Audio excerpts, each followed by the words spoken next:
It's December 10th, 1962, and another remarkable event is about to be uncovered by Arion, Rebecca, and Olly, the Retrospectors.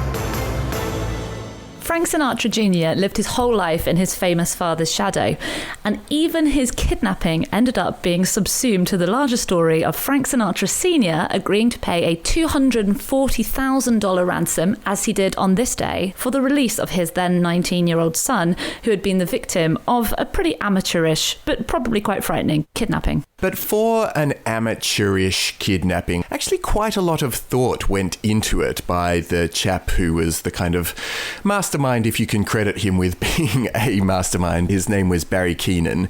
The story goes that he'd made a lot of money in real estate and the stock market in his very young life. He was only in his early 20s, but then he had this car accident that really knocked him around and left him both addicted to pain-killing drugs and then also to subsidize his addiction. He then came up with this kind of madcap plan to make off with the child of one of his parents' friends. So Frank Sinatra Jr. was at the time just starting his own musical career. He was performing at Harrah's Club Lodge in Lake Tahoe. Barry and his accomplice, Joe Amsler, who was also 23, they got access to the hotel by pretending to deliver a package. They had pistols in their pocket to threaten Frank Sinatra Jr., but they hadn't counted on the presence of John Foss, his mate who was his trumpet player, who was having dinner with him at the time. So they just decided instantaneously to strap him to a chair. Yeah, they tied him up with medical tape, and then they escorted Frank Jr. out at gunpoint. And at this point, Barry Keenan realised that he'd left his gun upstairs in the dressing room. So he went back up to the dressing room, and this guy had obviously just taken this medical tape off. And so he sort of said, I don't have time to tie you back up, but don't leave here for 10 minutes. And then, of course, as soon as he left, the trumpeter escaped very quickly and raised the alarm. And so all these roadblocks were instantly set up to look out for these two assailants and Sinatra Jr. Luckily for the kidnappers, Frank Sinatra Jr. was really a model captive. He went very quietly. He agreed to pretend to just be a friend of theirs. They even said, will you drink some whiskey and pills so it looks like you're drunk if anyone stops us? And he was like, okay. He was 19 and his dad was Frank Sinatra, so I guess he was thinking two things. One, I'm scared. Two, Daddy's going to buy me out of it. Yeah, and three, they have a gun, or at least they had a gun for a little bit before they left it up in the hotel room and had to go get it again. They also used each other's real names, by the way, in front of the third party that they tied to the chair. So he already had some important information to tell the police. But then they managed to sail through at least one of these checkpoints by pretty much doing what Rebecca just described, that they said that Frank Sinatra Jr. was their mate and he was drunk and he went with it and the police waved them through. I don't know what the police were told they should be looking for. Yes, because these were roadblocks that were erected specifically to prevent the kidnap of Frank Sinatra Jr. Yeah, look out for Frank Sinatra Jr. Yeah. Keenan had actually tried to kidnap him on two previous occasions, once in Arizona, which was foiled, and then he was going to kidnap him in Los Angeles because there was this big college football game going on, and one of the sides playing was Keenan's university. So he was like, I'll kidnap him and then I'll come back and go to the game and everyone will remember that I was at the game, so no one will know it was me. But on the actual day where it was meant to happen, JFK was assassinated. So the game was cancelled, everything was in total uproar, and he had to let Frank Jr. slip away again. So as part of the alarm being raised, the FBI are already tapping the calls when the inevitable accomplice calls Frank Sinatra Sr. and asks for some money in exchange for his son. So this third conspirator was a guy called John Irwin. He'd once dated Keenan's mum. I'm not quite sure how he was pulled back into it. But so he contacted Frank Sr. to demand exactly $240,000. Frank picked up the phone. His opening gambit was, I'll pay you $1 million to free my son. And Irwin's response was, oh, we don't need $1 million, actually. I was calling for $240,000, which is kind of a signal to the FBI that these guys are maybe not that experienced. Just as a little aside, there was a film that was ultimately made of this whole thing called Stealing Sinatra that generally got scathing reviews, but there was a quite funny scene about this exact moment where William H. Macy, as the kidnapper, John, gets onto the phone, and as Sinatra curses him out, he covers the mouthpiece and whispers, wounded, "He's mean," which does sound like a sort of perfect encapsulation of the slapstick nature of this kidnapping. This figure of $240,000, the reason that they were so firm about it was that it came from Keenan's 27-page ring binder of detailed planning. That was the exact amount that he had calculated that he would need to make all the investments he wanted to make.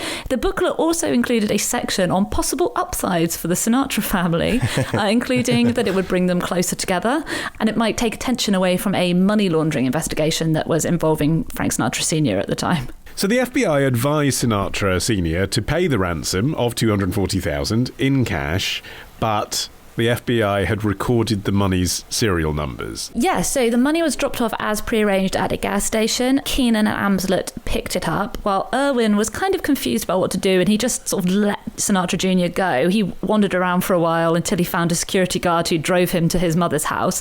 And then the kidnappers were supposed to go and lie low. However, on the way to go and do that, John Irwin managed to stop at his brother's house and boast about his involvement in this, of course, now nationwide story.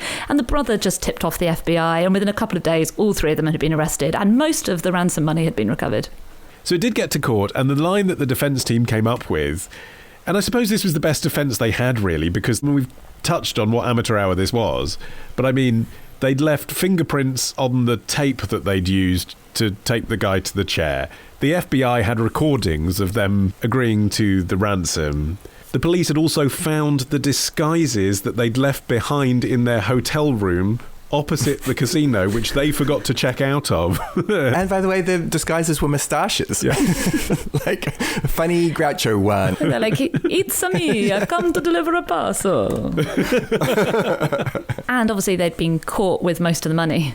Yes. So all they had really to go on was, the Sinatras were involved in it. The mud sort of stuck with Frank Jr. for his whole life afterwards.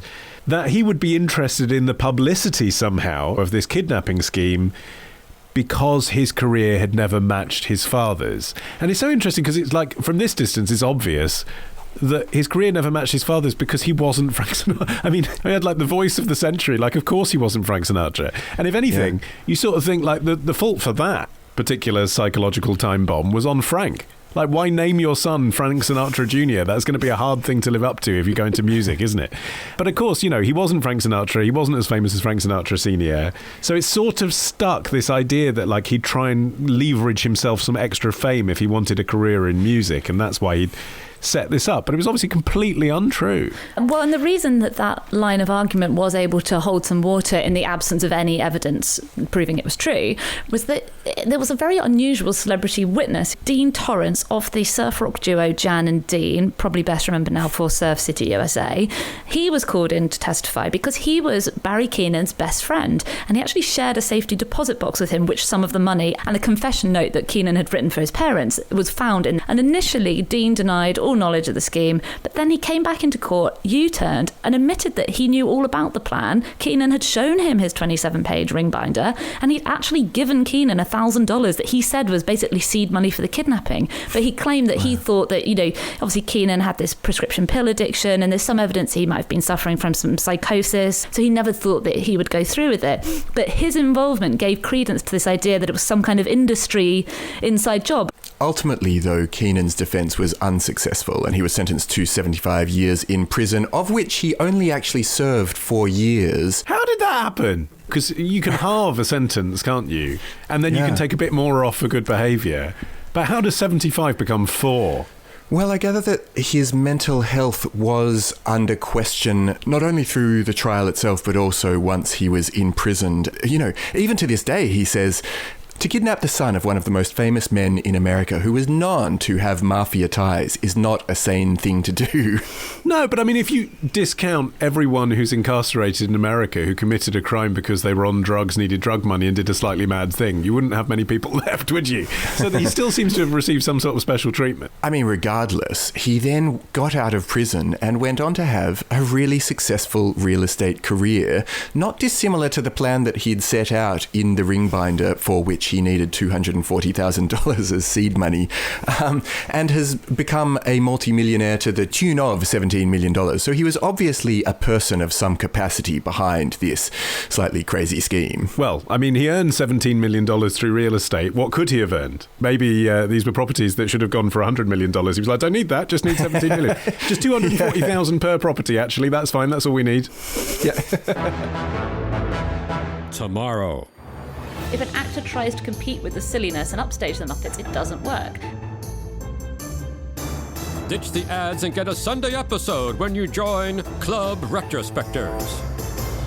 Patreon.com/retrospectors.